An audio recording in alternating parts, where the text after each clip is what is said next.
کہ اس کے پھن جو تھا ایسے کھلا ہوا تھا کہ سامنے جو درخت آ رہا تھا اسے نگل رہا تھا، جو چٹان آ رہی تھی اسے نگل رہا تھا، تو ایسے نگلتا جا رہا تھا منہ کھول کے اور دوڑ رہا تھا۔ موسیٰ علیہ السلام نے جب اس کی یہ حالت دیکھی تو خوف کے عالم میں آپ نے پیچھے دوڑ لگا، وہ آگے تھا آپ پیچھے دوڑے۔ تو اس وقت اللہ رب العزت نے فرمایا اے موسیٰ قال خذها، آپ اسے پکڑیں، خذها اسے پکڑیں، ولا تخف خوف مت کریں۔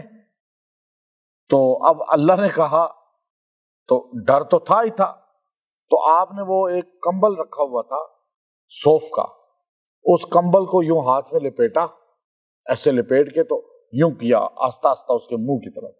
اللہ نے کہا تھا منہ سے پکڑیں اسے۔ تو اس وقت فرشتے نے کہا کہ موسیٰ آپ بتائیں جو اللہ آپ کے ڈنڈے کو سانپ بنا سکتا ہے، نفع والی چیز کو نقصان میں بدل سکتا ہے، تو وہ کیا اس کپڑے سے آپ کو جو ہے سانپ کے ڈسنے سے بچا نہیں سکتا کہ کپڑے کے بغیر بھی آپ کو بچا لے؟ اور کیا آپ کا کپڑا اس اژدہا کے ڈسنے سے آپ کو رکاوٹ بن سکتا ہے؟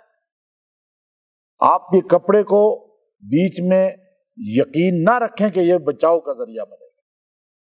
تو آپ نے وہ اتار دیا اور پھر اسے ایک دم اس کے اللہ رب العزت نے چونکہ فرمایا تھا قال خذها ولا تخف، آپ اسے پکڑیں، ولا تخف غم نہ خوف نہ کریں، سنعیدها ہم اسے لوٹا دیں گے سیرتها الاولی پچھلی حالت میں۔ اب آپ نے یوں ڈنڈے پہ جیسے ہی ہاتھ رکھا اس کے پھن پہ جو اس کی گردن پہ، تو وہ ڈنڈا وہ پھن جو اس کا تھا جو سر تھا اس پہ ہاتھ رکھتے ہی وہ ڈنڈا بن گیا، سٹک بن گئی، اور دوبارہ یوں ہاتھ میں آپ نے یوں پکڑ لیا اور یوں دیکھ رہے ہیں یہ کیا، ابھی تو اتنا بڑا سانپ تھا۔ اللہ تعالیٰ نے دو ٹریننگ کی اس میں، آپ دیکھیے ایک نفع نقصان کا مالک کون ہے، سارے یقین سے کہہ رہے ہیں نا، نفع نقصان کا مالک کون؟ اللہ جس کو چاہے نفع دے جس کو چاہے نقصان دے، کوئی زندگی موت دینے والا نہیں۔ پہلا یقین بنایا نبی کا، ہمیں سمجھایا، نبی کا یقین بنا ہوا ہے لیکن ہمیں سمجھایا۔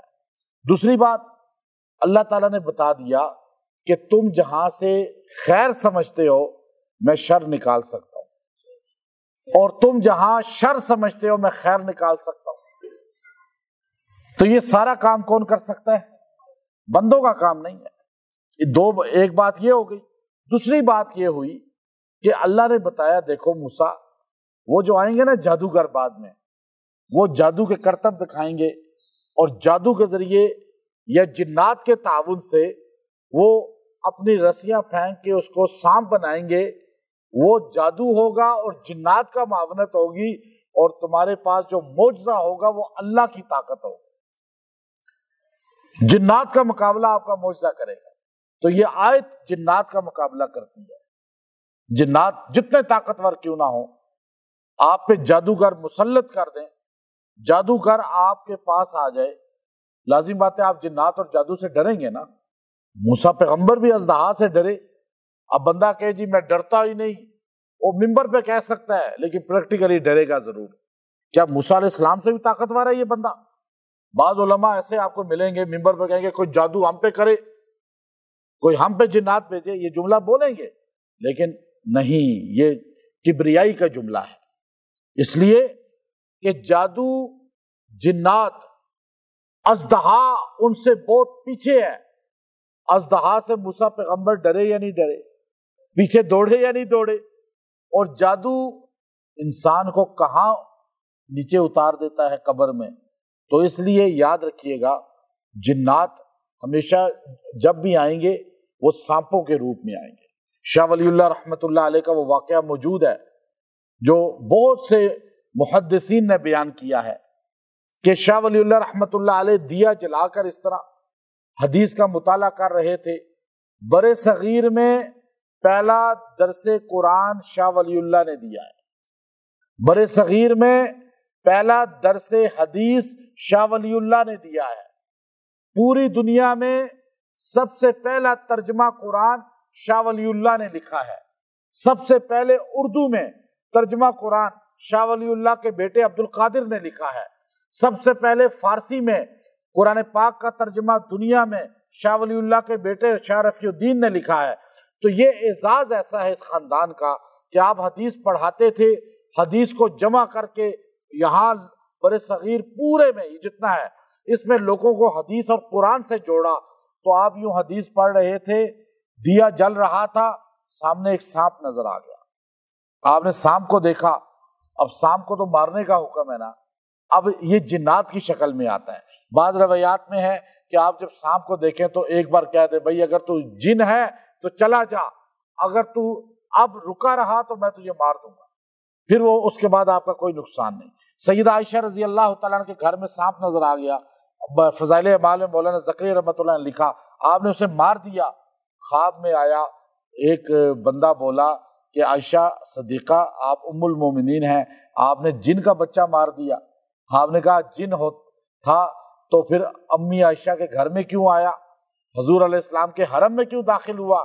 کہا وہ بچہ تھا اس سے غلطی ہو گئی، لیکن آپ نے تو مار دیا نا ایک بندہ۔ آپ اٹھی بڑی پریشان تھی، آپ نے دیت ادا کی، دیت ہوتی ہے نا قتل کی، وہ ادا کی۔ تو اب یہ جن تھا، یہ جو تھا یہ سانپ تھا۔ شاہ ولی اللہ نے دیکھا سانپ سامنے ہے، آپ نے ایک دم چیز اٹھائی ماری اسے، وہ وہیں مر گیا، غائب بھی ہو گیا۔ بعض گھر میں آپ کہتے ہیں چوہا آیا، سانپ نظر آیا غائب ہو گیا، ایسے ہوتا ہے نا، بہت سے لوگ آگے بتاتے ہیں، وہ یہی چیزیں ہوتی ہیں۔ تو ڈرا نہ کریں ان باتوں پہ، شرارت کر کے چلے گئے بس۔ تو اب شاہ ولی اللہ نے جب اسے مارا تو تھوڑی دیر کے بعد ٹھک ٹھک ٹھک دروازے پہ ہوئی، رات کا ٹائم تھا۔ شاہ ولی اللہ نے کہا یہ کون آ گئے؟ تو آپ دہلی کی جامع مسجد جو ہے اس کے آپ خطیب بھی تھے اور وہ بنیاد رکھنے والوں میں مدرسہ رحیمیہ کی آپ ہیں۔ تو آپ نے جا کے دروازہ کھولا تو ایسے لوگ تھے، آنکھیں لال سرخ، قد بہت لمبے لمبے، اور ایسے لگ رہا تھا جیسے پولیس کے لوگ ہوں۔ پولیس کے لوگوں کا اور آرمی کے لوگوں کی کٹنگ چینج ہوتی ہے نا، اور ہائٹ بھی پتہ چل جاتا ہے یہ پولیس اور آرمی کا ہے ان کو۔ تو ایسے وہ بھی لگ رہے تھے کہ کوئی آرمی ہے یا پولیس ہے کوئی۔ تو انہوں نے کہا آپ کا نام شاہ ولی اللہ ہے؟ جی شاہ ولی اللہ۔ کہا آپ کو گرفتار کیا جاتا ہے۔ گرفتار مجھے؟ کہا تم نے ایک بندہ مار دیا۔ کہا میں نے بندہ مار دیا؟ ساری زندگی حدیث پڑھاتے ہوئے گزری، قرآن پڑھاتے ہوئے گزری، اور میں کبھی چونٹی نہیں ماری۔ انہوں نے کہا نہیں چلو ہمارے ساتھ۔ اب ان کو جب پکڑا تو انہوں نے اس طرح، تو اب جیسے کپڑا ڈالتے ہیں نا چہرے پہ، آج کل تو کپڑا ڈالتے ہیں، تو ان کو کہا کہ آنکھیں بند کرو اپنی۔ ان کے جیسے ہی انہوں نے آنکھیں بند کی تو ایک سیکنڈ کے بعد کہا کھولو۔ شاہ ولی اللہ کہتے ہیں میں نے آنکھ کھولی تو عجیب جگہ، خیمے ہی خیمے لگے ہوئے ہیں، آگ جل رہی ہے اس طرح، اور مجھے ایک خیمے کے اندر لے گئے تو وہاں پہ بہت بڑا دربار لگا ہوا تھا، اور تخت پہ جیسے بادشاہ بیٹھا ہوتا ہے، اور میں وہاں پر پریشان کہ یہ کون سی جگہ ہے، اور ساروں کی شکلیں ایسے بھیانک خوفناک قسم کی انسان تھے شکلوں سے، لیکن عجیب حلیے تھے ان کے، آنکھیں لال سرخ، اور ایسے جو ہے نا ان کی ہیبت تھی۔ کہا میں ان کو دیکھ کے حیران کہ یہ کوئی مجھے دہلی کے لوگ نہیں لگتے، یہ مجھے لکھنؤ کے بھی نہیں لگتے، یہ مجھے اور بھی شہروں کے نہیں لگتے، یہ کون لوگ ہیں؟ تو مجھے کہتے ہیں جا کے ایک جگہ انہوں نے بٹھا دیا، تخت پہ جو بادشاہ بیٹھا ہوا تھا اس نے کہا تمہارا نام شاہ ولی اللہ ہے؟ انہوں نے کہا جی میرا نام شاہ ولی اللہ ہے۔ کہا تم نے ایک بندہ مارا ہے اور تمہیں اس کے قصاص میں قتل کیا جائے گا۔ آپ نے کہا میں نے بندہ مارا ہے؟ انہوں نے کہا تم نے بندہ مارا ہے۔ کہا کون سا بندہ میں نے؟ میں تو آج تک کبھی حدیث اور قرآن کے علاوہ کام ہی کوئی نہیں کیا۔ تو آپ نے فرمایا جب یہ بات، تو اس نے کہا کہ ہمارا ایک بندہ سانپ بن کے تمہارے پاس بیٹھا، تمہاری حدیث سن رہا تھا۔ اب یہ آتے ہیں شکلیں چینج کر کے، درس سنتے ہیں، اور میں آپ کو بتاؤں کہ ہمارا حزب البار کا جو یہاں اجتماع ہوتا ہے نا، اس میں 2-3 لازمی وہ آتے ہیں اور انسان بن کے یہاں سیکھ رہے ہوتے ہیں، اور جاتے ہوئے آخر میں ان کا مجھے انکشاف ہوتا ہے کہ یہ کوئی مخلوق ہے، ہمارے نہیں ہے انسان۔ تو آپ وہ کہا جی وہ تو حدیث آپ کی سننے آیا تھا، اور وہ مسلمان تھا، اور وہ جنات میں سے تھا۔ آپ نے کہا دیکھو مجھے کیا پتا کہ وہ جنات میں سے، وہ تو سانپ بن کے آیا تھا، میں تو مار دیا۔ ہمارے نبی نے کہا سانپ کو دیکھو تو مارو۔ تو بادشاہ نے کہا یہ آپ کو پتا ہے محمد صلی اللہ علیہ وسلم نے کہا ہے؟ شاہ ولی اللہ نے کہا میں حدیث پڑھانے والا ہوں، اور میری صنعت حدیث کی ہے، ابو طاہر مدنی سے جاری ہے، اور میں بر صغیر میں اللہ نے کام لیا ہے، تو مجھے حدیث کا بہت ادراک ہے۔ تو اس بادشاہ نے یوں اپنی طرف دائیں طرف بیٹھے ہوئے بڑے بزرگ، ان کی یہ پلکیں جو ہے نا یہ بھی سفید یوں لٹکی ہوئی تھی، اور یہ بال بھی ان کے بڑے گھنے لمبے، اور ان کی آنکھیں بھی جو یہ پلکیں اور یہ بھویں بھی ان کی سفید تھی، یوں نیچے گری ہوئی تھی، یہ بھی اس طرح۔ اور ان کی طرف بادشاہ نے دیکھ کر کہا شیخ یہ بندہ صحیح کہہ رہا ہے، ان صحیح کہہ رہا ہے کہ کیا محمد صلی اللہ علیہ وسلم نے یہ حدیث بیان کی ہے؟ تو وہ بوڑھا جو تھا وہ ایک دم بولنے لگا سمعت کہ میں نے خود سنی ہے محمد صلی اللہ علیہ وسلم سے۔ وہ کہتا ہے میں نے خود سنی ہے محمد صلی اللہ علیہ وسلم سے کہ وہ فرماتے تھے کہ اگر سانپ نظر آئے تو اسے مارو۔ تو بادشاہ نے کہا کہ غلطی کی ہمارے بچے نے کہ وہ سانپ بن کے کیوں گیا تھا حدیث، اب وہ انسانی شکل میں اس لیے آتے ہیں، وہ غریب لوگوں کی شکل میں آئیں گے، اور وہ شکلیں ایسی بنا کر تاکہ پھر کوئی مارے نہ، ورنہ مارے جائیں بھی یا سانپ نظر آئے گا مار دیں گے سارے۔ تو شاہ ولی اللہ کو انہوں نے کہا کہ ہم سے غلطی ہوئی، آپ نے حدیث صحیح بیان کی ہے۔ اب وہ جن ہو کر بھی غلطی تسلیم کر رہے ہیں، یا بندہ تسلیم نہیں کرتا۔ تو انہوں نے کہا کہ آپ کو ہم پروٹوکول سے واپس بھجوا رہے ہیں۔ آپ نے کہا پہلے بھجواؤ نہیں، پہلے میرے ایک سوال کا جواب دو۔ یہ جو شیخ بیٹھے ہوئے ہیں بزرگ، یہ کہہ رہے ہیں میں نے محمد صلی اللہ علیہ وسلم کو سنا خود یہ حدیث، کیا انہوں نے دیدار کیا محمد عربی صلی اللہ علیہ وسلم کا؟ تو وہ بزرگ بولے ہاں، میں ان جنات کی جماعت میں تھا جنہوں نے آگے بڑھ کر نبی علیہ الصلوۃ والسلام کے ہاتھ پہ بیعت بھی کی تھی اور کلمہ بھی پڑھا تھا۔ تو شاہ ولی اللہ کہنے لگے کہ مجھے آپ حدیث کی اجازت دیں گے جو آپ نے محمد علیہ الصلوۃ والسلام سے سنی ہے؟ تو جن صحابی نے کہا شاہ ولی اللہ میں آپ کو وہ ساری اجازتیں دیتا ہوں۔ تو شاہ ولی اللہ کی صنعت حدیث اتنی سٹرونگ ہو گئی، مضبوط ہو گئی کہ ایک جن صحابی کے بعد محمد عربی صلی اللہ علیہ وسلم پہ پہنچتی ہے، اور اللہ کا فضل ہے کہ اسی جن صحابی کی نسبت سے شاہ ولی اللہ کی پوتی امت الرؤف تھی، مدینہ میں بڑی ضعیف بڑی عمر میں فوت ہوئی ہیں، 120 سال میں تقریباً۔ ان سے مولانا خیر محمد مکی جو تھے رحمت اللہ، انہوں نے اجازت حدیث لی تھی وہ سند میں۔ پھر ان سے مولانا مکی صاحب جو ابھی حرم میں ہیں، انہوں نے اپنے والد سے لی، اور اللہ کا فضل ہے میں نے بھی وہی سند حدیث مولانا مکی صاحب سے لی۔ تو اب وہ شیخ جنی صحابی تک پہنچتی ہے ہماری۔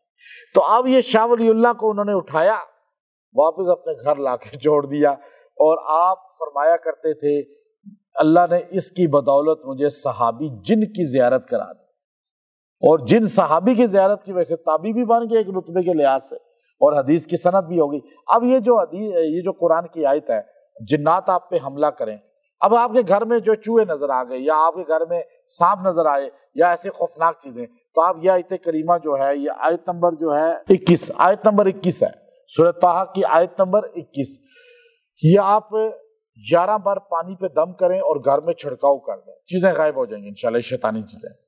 گھر میں آپ کو آہٹ سنائی دیتی ہے، شور سنائی دیتا ہے، کوئی چیزیں تنگ کرتی ہیں، آپ 11 بار پانی پہ دم کریں روز 11 دن تک، گھر میں چھڑکاؤ کر دیں، انشاءاللہ وہ چیزیں نہیں رہیں گی۔ آپ پہ جنات کا اٹیک ہے، جادو کا اٹیک ہو رہا ہے، تو آپ اس کو 70 بار پڑھیں، 7 دن تک پانی پہ دم کر کے پئیں، تیل سے سر کی مالش کریں، تیل پہ دم کر کے، انشاءاللہ وہ چیزیں ختم ہو جائیں گی۔